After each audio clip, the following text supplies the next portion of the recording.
We now come to the 10-minute rule motion. Polly Billington. Thank you, Madam Deputy Speaker. I beg to move that leave be given to bring a bill to require energy companies to provide social tariffs for low-income customers and for connected purposes. Now, last week we saw people's energy bills go up by another 6% as Ofgem raised the energy price cap again, meaning typical households are now facing bills of not far off £2,000 a year. My argument for a social tariff is born out of a career grappling with Britain's energy market, including working with the current Secretary of State for Energy Security and Net Zero in the old Department of Energy and Climate Change, where we saw through the global financial crisis the need for greater protections for consumers from volatile energy prices. Watching him trying to convince energy companies to lower their prices as the country faced spiralling costs and economic chaos convinced me that a social tariff was the least a Labour government could and should do to protect the most vulnerable. Now, much has changed since then, Madam Deputy Speaker, including significant success in shifting to cleaner power as a result of a political consensus held until recently across this House of the need to decarbonise our energy system to tackle climate change. This Labour government's mission to achieve clean power by 2030 is part of our long-term solution to bring energy bills down for good. Because increasingly people have seen that there are further benefits to this shift. Greater energy security as we generate our own energy, rather than being exposed to the whims of petrostates and dodgy regimes, but also a reduction in the costs of generating that power. 96% of newly installed solar and wind capacity has a lower generation cost than natural gas. The benefits of cheaper costs, however, are not being felt by the consumer as much as they could be, partly because our energy prices are set by global oil and gas prices. And now, as an MP, the reality of fuel poverty is rammed home by frequent concerns raised on the doorstep of the rising costs of energy and the pressure this puts on household budgets, especially those on low incomes.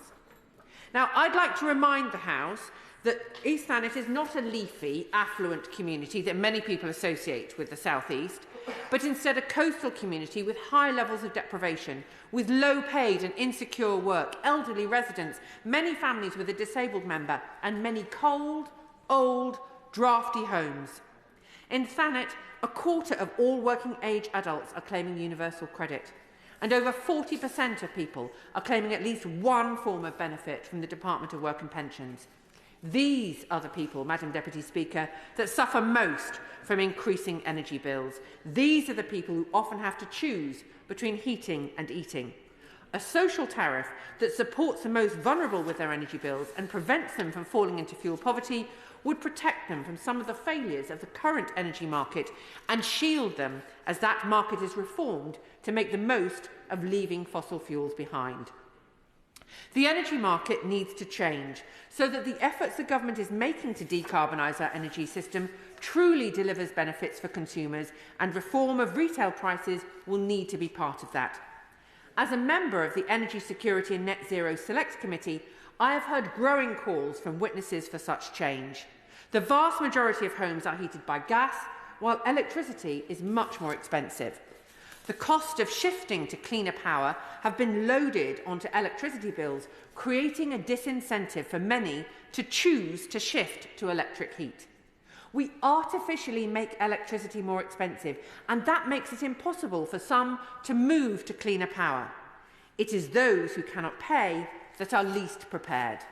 Now, there has always been upheaval and risk associated with rapid change, and a social tariff working as part of the welfare state can support people as we make these changes. This is not only the right thing to do from a fuel poverty perspective, but from a decarbonisation one too. A modern welfare state has done this before, and it can do it again. The Labour Party is the party that created the welfare state, and on these benches we understand why having a strong social safety net is vital. But energy is an area where the safety net has a gaping hole in it. This is why a targeted social tariff is needed, so we can provide vital support for those in the greatest need. There is also an increasingly chronic problem with consumer energy debt. People owe more than £2 billion in energy bill debt. This has doubled in the past 3 years alone. Those in debt then become stuck in a cycle where they face an increase in energy bills while also trying to pay off the debt they've built up. This isn't sustainable for those consumers or even the energy retailers, who then have to deal with the fallout from fuel poverty debt. The Warm Homes discount is the most prominent current scheme to help, but it is simply not sufficient for the scale of the challenge. It is not scaled with retail prices, and as energy bills have increased by hundreds of pounds, the Warm Homes discount has only increased by £10 since its introduction.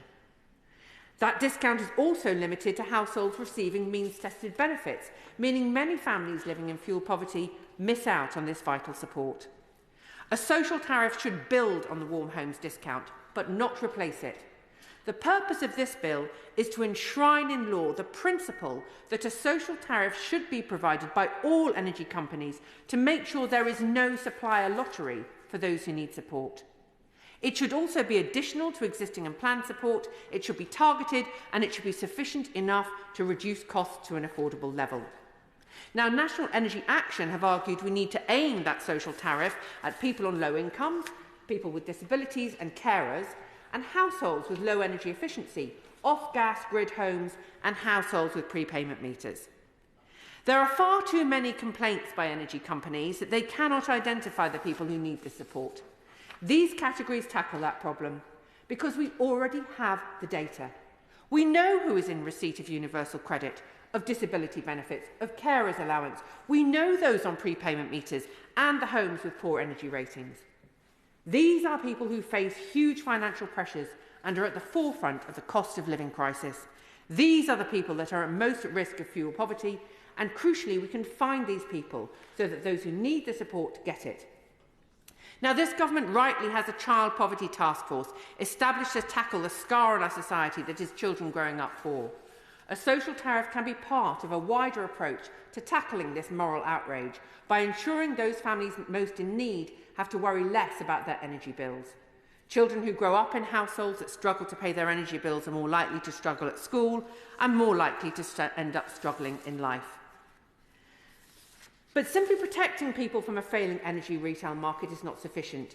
We should be developing a package of measures that prioritises shifting the most vulnerable onto the cleaner, cheaper and more secure energy that we are generating ourselves. There is always a risk that the case of such market interventions are made simply by talking about protecting people from the worst extremes of the market. But it is also important to say that such a measure increases economic security and is therefore good for economic growth. It puts money in people's pockets. Money they are spending on excessive energy costs is money they are not spending in their local economies. With this relief, they can be part of the economic revival of the places in which they live. And this is not a new idea. Social tariffs are already working in many other countries. For example, Spain has a tariff that provides a 35% discount for vulnerable customers and a 50% discount for severely vulnerable customers. Now, I have spent a lot of my career working on how energy can be generated, supplied and consumed in a way that doesn't cost a packet or the planet. For far too long, the urging from energy companies has been for consumers to engage with the energy market. This, in my view, has always been based on a failure to understand that for most people, energy is a means to an end. It is not exciting. It can be stressful, especially if you are struggling. We should be in the business of reducing that stress so that people can spend their time and energy doing things that are more interesting and fulfilling. The very least we can do for those who already struggle because of limited means is to do exactly that. They should be protected from the market. That is why a social tariff should be part of our plan for change and our national mission to transform this country for the better. The question is that the honourable member have leave to bring in the bill. As many as of that opinion say aye. Of the contrary, no. I think the ayes have it. The ayes have it. Who will prepare and bring in the bill? Yuan Yang, Torquil Crichton, Andrew Pakes, Pepper Halings, Luke Murphy, Vera Hobhouse, Mike Reeder and myself, Madam Deputy Speaker. Ms Polly Billington.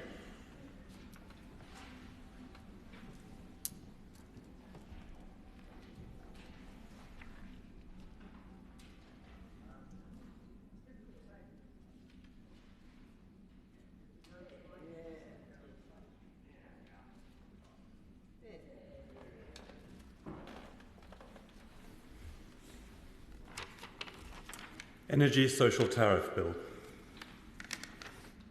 Second reading what day? Friday the 25th of April. Friday the 25th of April.